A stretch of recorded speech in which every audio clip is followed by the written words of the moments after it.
নমস্কার বন্ধুরা, আজ হচ্ছে 14ই আগস্ট, বুধবার। সকাল সকালই ব্লগটা শুরু করেছি। আজকে জানেন তো, রাসু স্কুলে স্বাধীনতা দিবসটা সেলিব্রেট করেছে। আসলে কি না, 15ই আগস্ট বৃহস্পতিবার স্কুল ছুটি থাকবে। এটা তো খুবই ছোটদের স্কুল, তো তাই জন্য ওদের ম্যাডামরা ডিসাইড করেছিল ওরা 15th আগস্টটা আজকে সেলিব্রেট করবে। আজকের দিনটার প্রকৃত মূল্য হয়তো এখনও বুঝে উঠতে পারেনি, আশা করি ভবিষ্যতে ঠিক বুঝে যাবে। ও বাড়িতে ফিরে এসেছে, দেখলেন না ওর ছোট ছোট হাতে পতাকাটা কি সুন্দর দেখতে লাগছিল। অন্যদিকে আমারও ঘরোয়া কাজগুলো যেগুলো থাকে সেগুলো সারা হয়ে গেছে, মায়ের স্নান পুজো হয়ে গেছে। আর রীতিমতো আজকেও সেই ইলিশ মাছের পর্ব। আজকে মনোদীপ্তর পছন্দের হালকা করে কালো জিরে ফোড়ন দিয়ে কুমড়ো দিয়ে ইলিশ মাছের ঝোল। আমার যদিও ভাপাটাই পছন্দ। একদিকে দেখুন মা রান্না করছে, আমি মায়ের রেসিপিগুলোও দেখাচ্ছি, অন্যদিকে টুকটাক করে কাজও সারতে থাকছি। এই ঝোলটা বানানোর জন্য ইলিশ মাছটাকে প্রথমে হালকা করে ভাজবেন, ডিপ ফ্রাই করবেন না। তারপরে কড়াইয়ে 1 চামচ সর্ষের তেল দিয়ে কালো জিরে আর কাঁচা লঙ্কা ফোড়ন দেবেন। তারপর কুমড়োগুলোকে ভালো করে ভেজে নেবেন। কুমড়োগুলো যখন ভাজা ভাজা একটু হয়ে আসবে, তখন একটুখানি জল দিয়ে ফুটিয়ে নেবেন। তারপর ইলিশ মাছটা দিয়ে দেবেন। ইলিশ মাছটা দিয়ে না আর বেশিক্ষণ ফোটানোর দরকার নেই। অন্যদিকে মা আরেকটা করবে, মাছের মাথা, ইলিশ মাছের মাথা দিয়ে কচুর শাক। ওটাও খুব ভালো লাগে। ওটাও দেখুন ব্যাকগ্রাউন্ডে হতে থাকছে রান্নাটা। রান্নাটার ডেসক্রিপশানটা আমি ডেসক্রিপশান বক্সে দিয়ে দেবো। আরেকদিন ভালো করে শুধু রান্নাটার রেসিপিটাও শেয়ার করব। খুব ভালো লাগে দুটোই খেতে। আজকে সকালে বাড়ির পর্ব, কিন্তু বিকেলে আবার যাব বাপের বাড়ি। আমার শ্বশুরবাড়ি আর বাপের বাড়ির মধ্যে ডিস্টেন্স খুব বেশি হলো 2 কিলোমিটার। তার জন্য জানেন তো, বিয়ের পর থেকে যখনই আমি বাপের বাড়ি যাই, সকালে গেলেও রাতে ফিরে আসি। রাতে আর ওখানে থাকা হয়ে ওঠে না। যাদের একই শহরে শ্বশুরবাড়ি বাপের বাড়ি, তারা আমার কথাটা ঠিকই বুঝতে পারছেন। তাদের ক্ষেত্রেও সেম হয় বলুন, ওখানে গিয়ে আর থাকা হয়ে ওঠে না। নদীপ তো যখনই আসে, আমার মা বলে তোরা একদিনের জন্য হলেও ভাই এখানে থাক, কিন্তু আমাদের আর থাকা সম্ভব হয় না। কিন্তু প্রত্যেকবার একটা বেলার জন্য হলেও যেতেই হবে। মায়ের হাতের খাসির মাংসের ঝোল আর গরম ভাত খুব ভালোবাসে ও খেতে। তাই আজকে রাতেরও সেই মেনু হবে আশা করি। আরও হয়তো কিছু থাকবে। বিকেলে যখন ওই বাড়ি যাব, তারও একটা ছোট্ট ভিডিও আমি এখানে অ্যাড করে দেবো। তো যাই হোক, সকালে এইদিকে রান্নার পর্ব হচ্ছে, ওদিকে আমি রাসুকে একটু তেল মাখিয়ে স্নান করিয়ে নেব। আজকে আর বেশি গায়ে জল দেব না। ওয়েদারটা খুব চেঞ্জ হচ্ছে, কখনো খুব রোদ, কখনো খুব বৃষ্টি। ও আবার এই ঠান্ডা লাগার ধাতটা ওর বাবার থেকে পেয়েছে।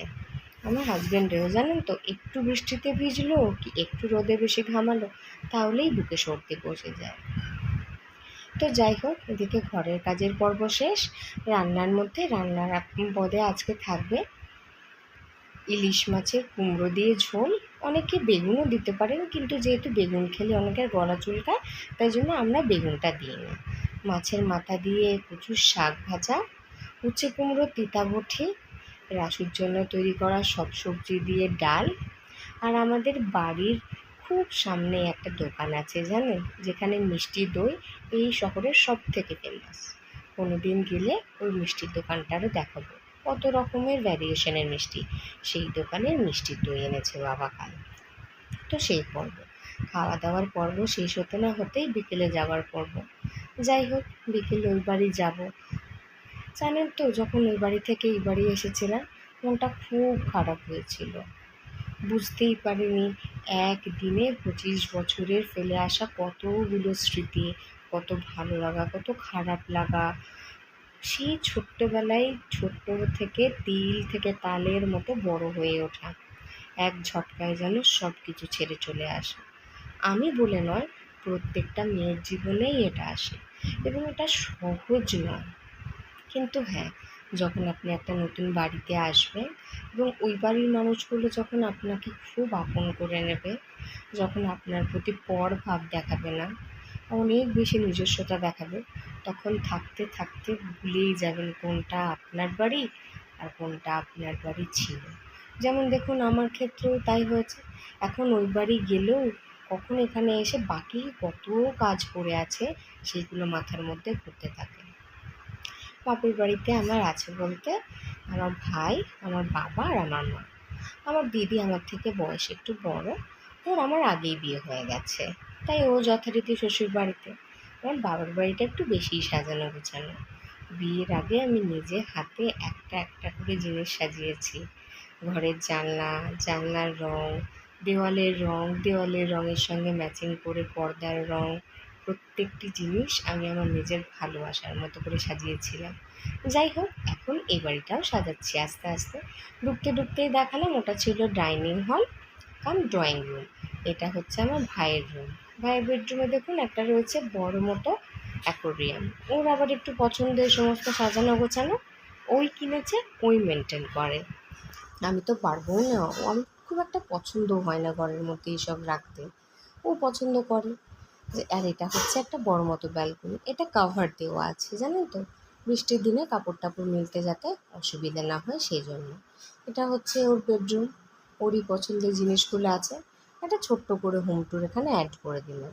পরে যেদিন যাব সেদিন আবার গোটা বাড়িটা ভালো করে করে দেখাবো, আমার বাড়িটা আর বাবার বাড়িটা। এটা হচ্ছে সামনে একটা ছোট মতো স্পেস। এই সামনেটাতে একটা তুলসী গাছ আছে, মা প্রতিদিন জল দেয়। এটা না প্রথমে ডিসাইড হয়েছিল ছাদে করবো, তারপরে আর করা হয়নি। আর এটা হচ্ছে মায়ের নিজের হাতে সাজানো রান্নাঘর, সাবেকিয়ানার মধ্যেও মডার্ন। কি সুন্দর না? এই যে যে যে খাবারগুলো আমার এবং অদিত্যর দুজনেরই পছন্দ সেগুলো করেছিল। গরম গরম ভাত, তার সাথে ছিল স্যালাড, আলু পোস্ত, দই পটল, খাসির মাংস, আর ছিল চাটনি, কিন্তু রাত্রেবেলা বলে আমরা চাটনিটা নিইনি। আর ছিল ভ্যারিয়েশন অফ মিষ্টি। পাশ থেকে আমার বর আর আমার ভাই দুজনেই একই কথা, আমাদেরকে দেখাস না। দুজনেই এত বেশি লাজুক না। যাই হোক, ওদের কথাই রাখলাম, ওদেরকে আর দেখালাম না। এই রুমটা হচ্ছে বেসিক্যালি বাবার কাজের জন্য। বাবার একটা টেবিল আর দরকারি জিনিসপত্র আছে। পাশে আরেকটা রুম আছে, ওটা দেখিয়ে দিই। ওটা হচ্ছে মাদের রুম। ওই রুমের কালারটা দেখুন, আমার সব থেকে পছন্দের কালার। বেডশিটের সাথে দেওয়ালের রঙটা যেন ম্যাচ হয়ে গেছে, তার সঙ্গে দেখুন জানলার পর্দা, সেটাও ম্যাচ করে। কি ভালো লাগে না? আমার রাসুইটা ছোট তো, তাই কিছু করতে এগুলো ভয় লাগে। আর ছোট্ট মতো এটা হচ্ছে আমাদের শখের সাজানো ঠাকুর ঘর। কী করে সময়টা পেরিয়ে গেল বুঝতেই পারলাম না। রাত হয়ে গেছে জানেন, 11:30-12টা। আমরা বাড়ি ফিরছি। চারিদিকটা দেখুন অন্ধকার, রাস্তাটা একদম খালি, একদম জনশূন্য। আজকের মতো এখানে শেষ করলাম। আজকের ব্লগটা আপনাদের কেমন লাগলো একটা ছোট্ট কমেন্ট করে জানাবেন। লাইক কমেন্ট শেয়ার করতে ভুলবেন না। আর যদি কিছু ভুল ত্রুটি হয় ক্ষমা করবেন। আজকের মতো এখানেই আসি। Good night, by.